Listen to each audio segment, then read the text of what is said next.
अखण्डमण्डलाकारं व्याप्तं येन चराचरं तत्पदं दर्शितं येन तस्मै श्रीगुरुवे नमः। अज्ञानान्धस्य लोकस्य ज्ञानाञ्जनशलाकया चक्षुरुन्मीलितं येन तस्मै श्रीगुरुवे नमः। अध्यात्म विश्व विज्ञान यूट्यूब चैनल पर उपस्थित अपने सभी भाई बहनों का, मित्रों का हार्दिक स्वागत समादर करते हैं। मित्रों, जीवन में महान पुरुषों के जीवन चरित्र, आत्मचरित्र ये पढ़ना चाहिए।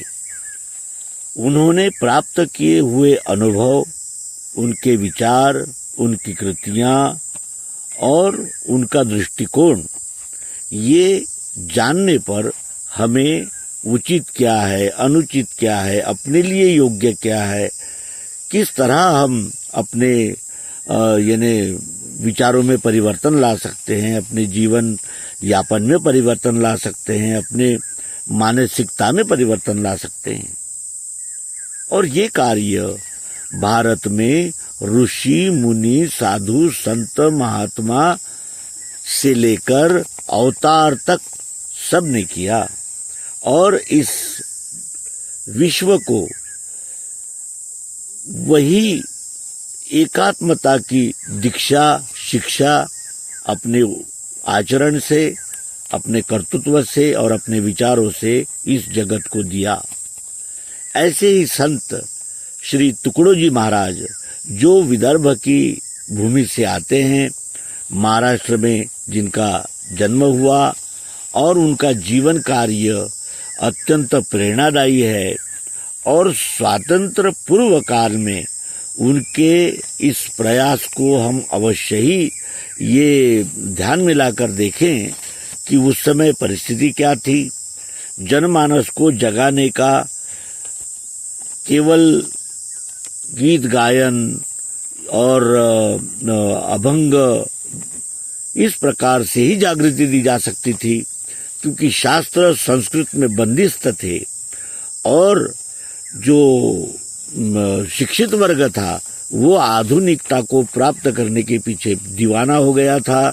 उसे अपने संस्कृति के परम वैभव का, अपने संस्कृति ने दिए हुए विश्व को अद्भुत अमृत ज्ञान का बोध नहीं है और ये ज्ञान नहीं है कि भारत के पास वो है जो किसी के पास नहीं है। भौतिक सुख समृद्धियां, भौतिक खोजों के माध्यम से मानवीय जीवन को सुखकर तो किया गया, लेकिन उसे एक सूत्र में रहने वाला इस विश्व का एक घटक जीव, मानव, बुद्धिमान प्राणी इस दिशा में वो स्थापित नहीं कर सके, क्योंकि उनका जो दृष्टिकोण था वो भौतिक सुख समृद्धि के लिए था। जब तक आंतरिक रीति से हम संतोषी, ज्ञानी और जिसे कहा जाएगा कि इस विश्व के साथ एकाकार होने वाले यानी शिव भाव में स्थित नहीं होते, तब तक जैसे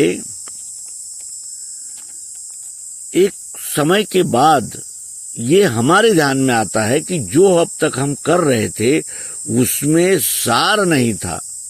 वो तो एक दैनंदिन औपचारिकता ही थी और फिर वही प्रश्न बना रहता है कि मैं कौन हूँ, कहाँ से आया हूँ, क्या करने आया हूँ और क्या कर रहा हूँ। तो इन प्रश्नों के उत्तर हमें संत चरित्र में खोजने होंगे और ऐसे ही एक महान संत का चरित्र हम अपने मित्रों के सम्मुख प्रस्तुत कर रहे हैं।